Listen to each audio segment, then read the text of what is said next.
another round of applause for my brother Justin Owens for this beautiful.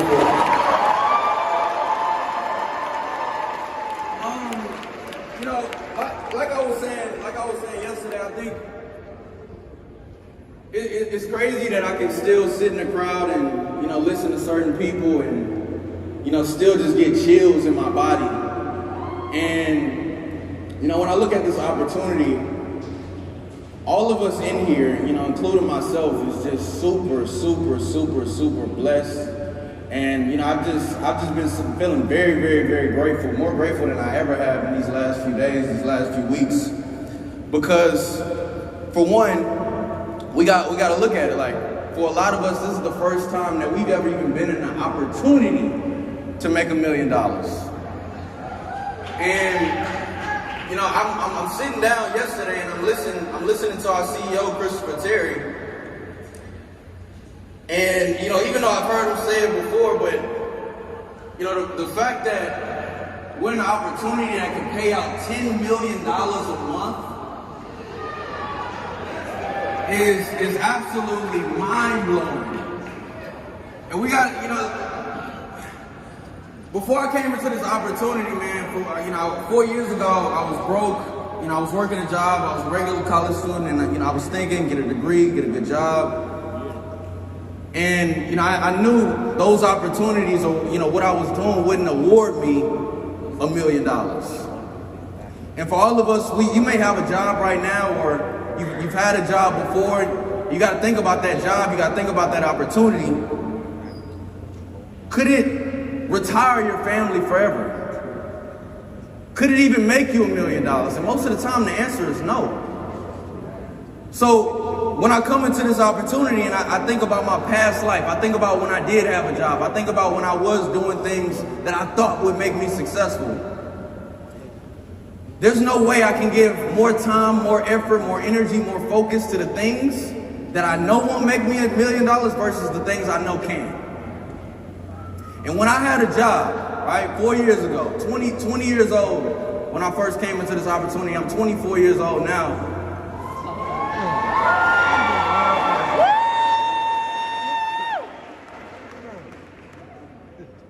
I would go to work early. I would go to work early. I would show up early. I would, you know, I was one of those people who's like, look, let me go over and beyond. And when I look back on it, I can't even believe that I thought like that. But that was me 4 years ago. And for some of you, this may be you now. You go to work early, right? Your boss calls your phone. You make sure you pick up. You got a meeting at the job. You make sure you're there. You make sure you focus. You make sure you're attentive, right? I was even a person at my internship. I would bring donuts and coffee sometimes because I wanted a full-time offer. A full-time, meaning I was ready. I wanted them to take all of my time. I was giving that amount of focus, that amount of energy to something that I knew wouldn't make me $1 million. Something that I knew wouldn't retire my family forever. So when I come into an opportunity or something that I know can, I gotta go over and beyond. If I can show up early to a job, if I can be on time to a job, I gotta make sure I show up to something like this, the first one. If I can make sure I'm at every meeting for my job or something that I know won't retire my family forever, I'm gonna make sure I'm on every Zoom call. If my boss can call me from my job and I'm fumbling my phone to make sure I can answer, there's no way I'm not picking up every time my mentor or somebody in my business calls, because that's a blessing.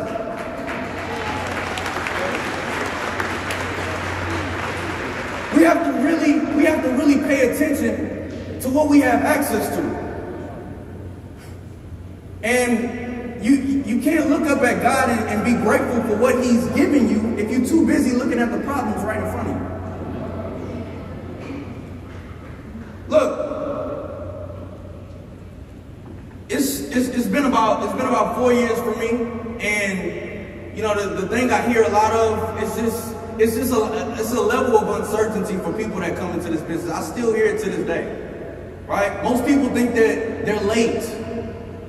Some of y'all, this is not your first go-round. This may be your second time you joined the business, the third time you tried it.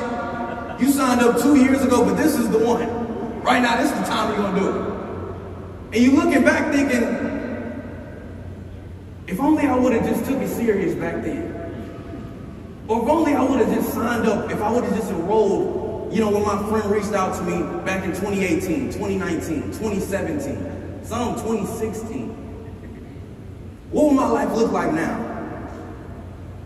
See, we put so much focus on being late that we forget that we may still just be early.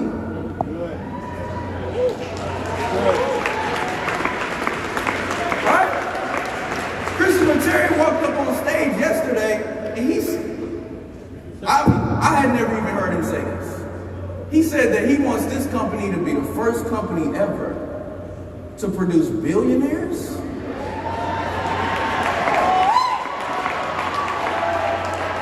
We're not only talking about $1 million opportunity, now we start talking about $1 billion opportunity. And if that doesn't motivate you, I don't know what will. Right, hold up your pen and paper if you got a pen and paper. I want everybody to write down the word wave. Wave. W-A-V. And the first letter in the word wave is W. Simply stands for work ethic. Work ethic, work ethic, work ethic. You hear some of the greats say it, all of the greats say it. They come up here on stage, they say work, work, work, work, work, work, work, work. Get paid, get paid, get paid, get paid. Right? Work ethic. It's not a natural born skill. It's not a talent. You know, people with good work ethic, you don't say, oh man, I wish God would have blessed me with great work ethic. I wish I would have been talented enough to have a good work ethic. Work ethic is a decision. A decision that all of us can make today. If you got air in your lungs right now, say,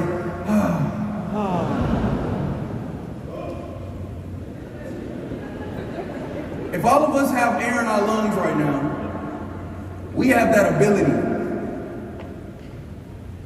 to make that decision and say, hey, I'm going to work harder. Right? I'm going to work harder than anybody that sits in my level, in my position, and especially making more money than me. I'm going to work harder than that person. That's a decision that we can make today. If you got to self-reflect. If you can look on Instagram, you can look at other people in the room, and you can be okay with the fact that, hey, they're working harder than me, you just haven't made the decision yet.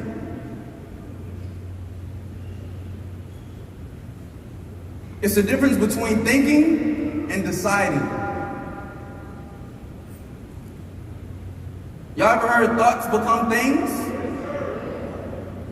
It's subjective to me because I think about a lot of stuff, but not everything I think about materializes into my reality. I think about a lot of things. I have a lot of great ideas, but if I don't apply them, they was just a thought, right? You got thoughts, and you got decisions. Decisions become things. It's this word that, you know, I've heard Alex Morton say over and over again. He talks about flow state, right? Being in flow state. And, you know, let's just look at the first part of that word, flow, right? When I'm in flow, I'm feeling good. You know, my energy is great. I feel like I'm, you know, moving forward. I feel like I'm at peace. But then you got flow state, right? You got that state of mind. And when you look at that word, the definition says enjoyment of the process. Enjoying the process. Being happy, being focused on getting to the next level. And a lot of times you've probably been in flow state. You've probably been at this place where you were moving forward. And you knew you were moving forward. You were enjoying working for what you wanted. And most of the times, it's when you're close. It's when you're close to the next level. When you're close to the things that you want. But when you finally get it, that's when people exit that state of mind.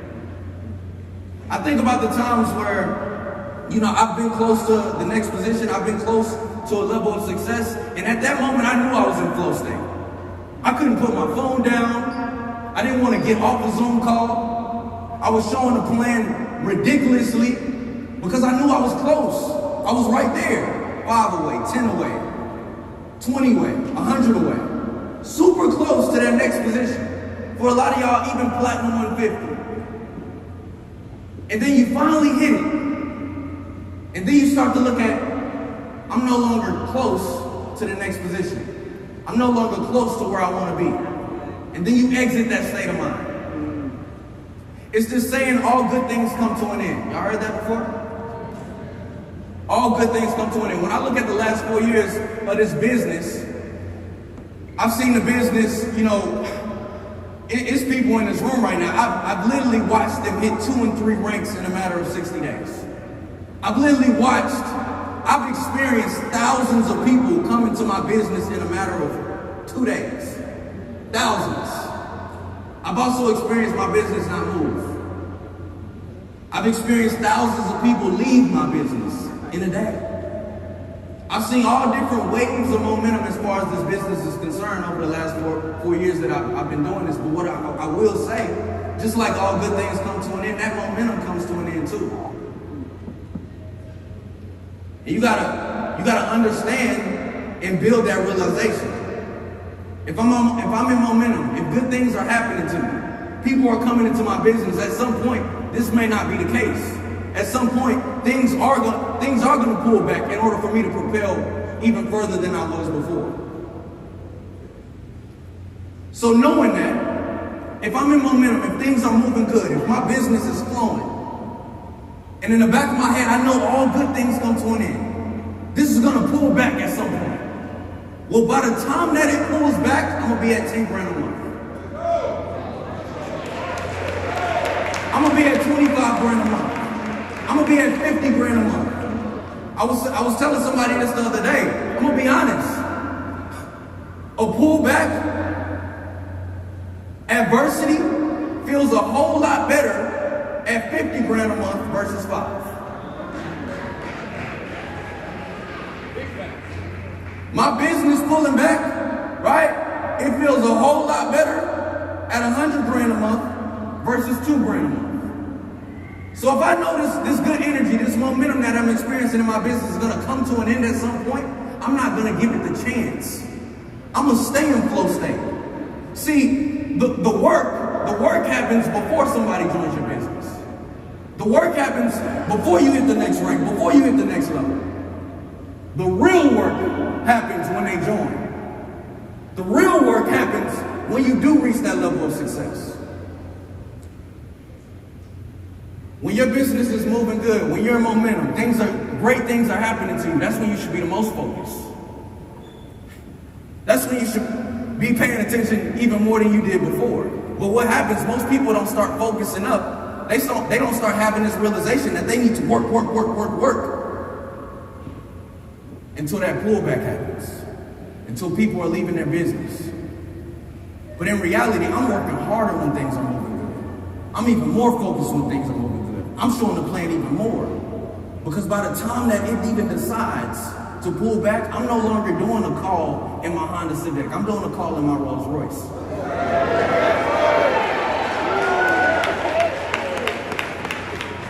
Look, the second letter in that word wave, A, attentiveness. Attentiveness. What are you paying attention to? You got to think about what you intend on doing. If you intend on going chairman, say, yes, sir. Yes, sir. Right? If you intend on being a chairman in the next 60 days, say, yes, sir. Yes, sir. Look.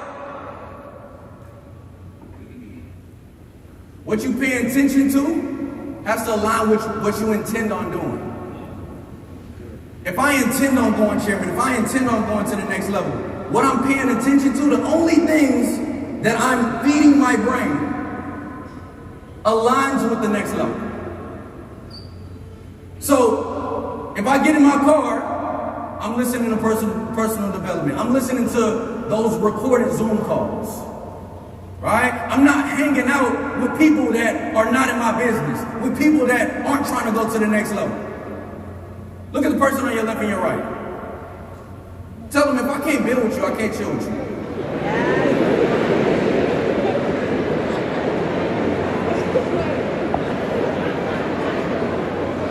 If I can't build with you, I can't chill with you. I can't chill with you. Let's look at the people that we're hanging around. Right? It got to a point I was so obsessed with the next level. I got around people, you know, my friends that weren't in the business, my friends from college and high school, and some of the conversations, the frequency was so low, I got disgusted.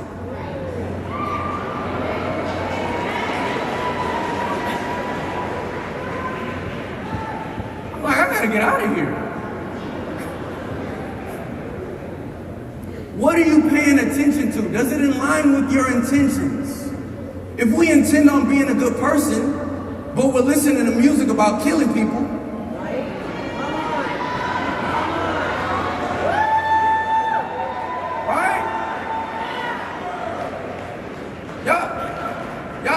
We need to start listening to Sir Trilly.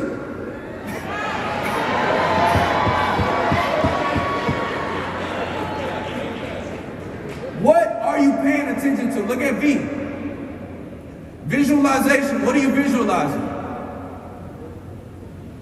I learned this from David. I'm sure look, if y'all ever have the opportunity to go in his house, he really lives by what he talks about. Honestly, I'm literally telling y'all right now. What are you visualizing? Where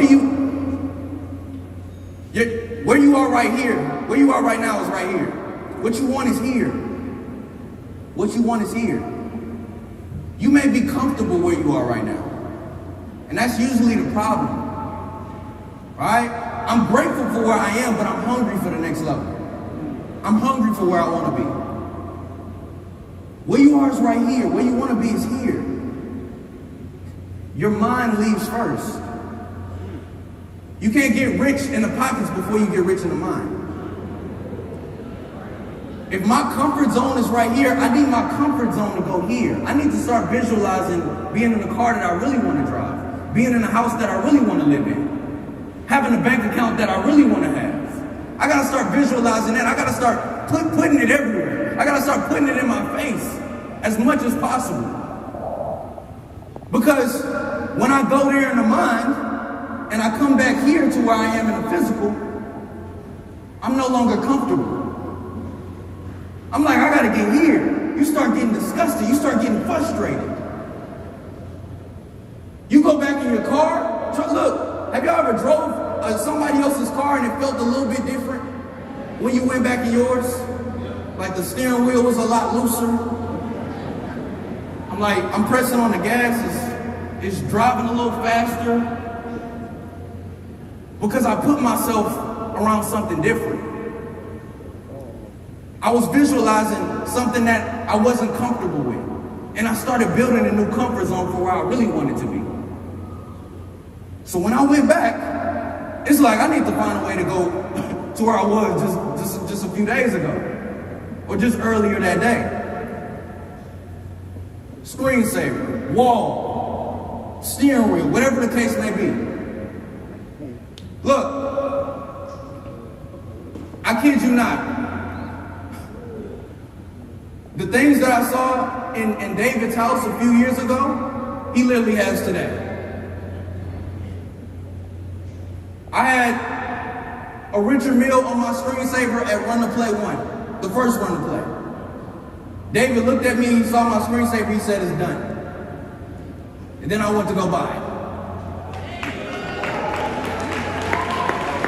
Before that, I had a Rolls Royce on my screensaver. Then I went to go buy it. So look, if I look at past history, the more I visualize it. Right. I was a Platinum 2000 at the time. So if I look at it, what I visualize, what I've continued to put in my face, over and over again has materialized into my reality. So why not continue to do it? Why not continue to visualize more? Why not continue to put what you want in your face as much as possible?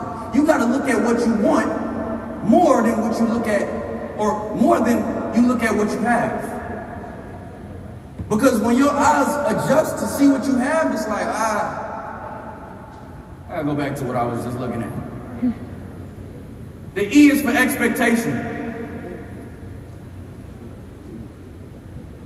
Most people, they say chairman in the next 60 days. Who here has said that? Raise your hand. Ever. Or chairman in the next 90 days. I hear it all the time. And then it doesn't happen. Most of the time it's because you weren't even expecting for it to happen. That wasn't even the expectation. It just sounded good. Everybody say chairman in the next 60. No, you don't have to say it. I say everybody says that. Chairman in the next 60 is done. It sounds good. Chairman by the next event. Everybody say it. Why wouldn't I say it? But are you expecting for that to happen? See, the people that expect, they have an expectation for the next level, they're working harder than everybody. They're only paying attention to the things that align with what they intend on doing. They're visualizing where they want to be every single day, 24/7. And then it becomes the expectation. Thoughts become things, yes, right? You gotta, what you want to materialize, yes, you have to think about over and over and over and over again. But you gotta be real with yourself. How many times have you thought about chairman? How many times have you thought about things that didn't happen? Because some of y'all, this is the second go-round. This is the second time you were in the business. I guarantee you thought about chairman the first time.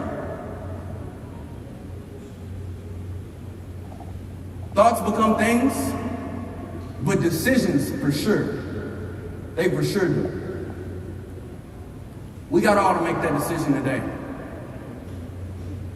I can't get comfortable with just being around it.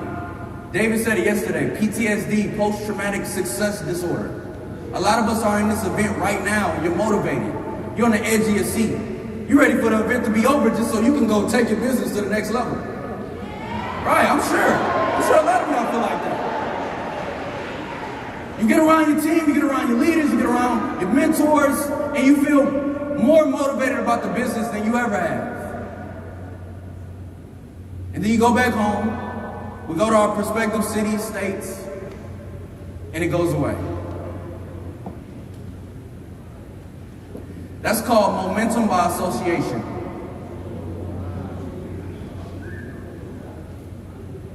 It's easy to feel like we get into the next level when I'm around motivated individuals. It's easy to be motivated. It's easy to be inspired when I'm around inspiring, motivated people. It's easy, especially at events like this. But how do you feel when you're at home by yourself?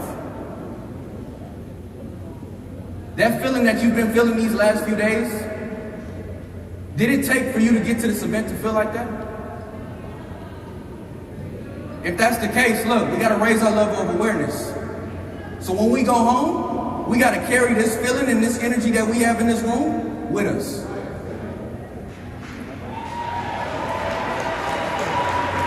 Look, they say you get close enough to the fire, you get burnt.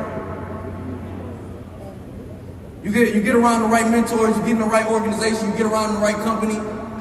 Most people think, oh yeah, now I'm motivated and the success is supposed to happen.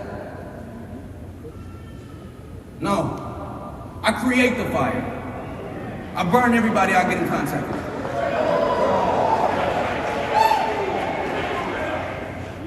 I'm so happy and grateful. Now, I'm a chairman. I'm so happy and grateful.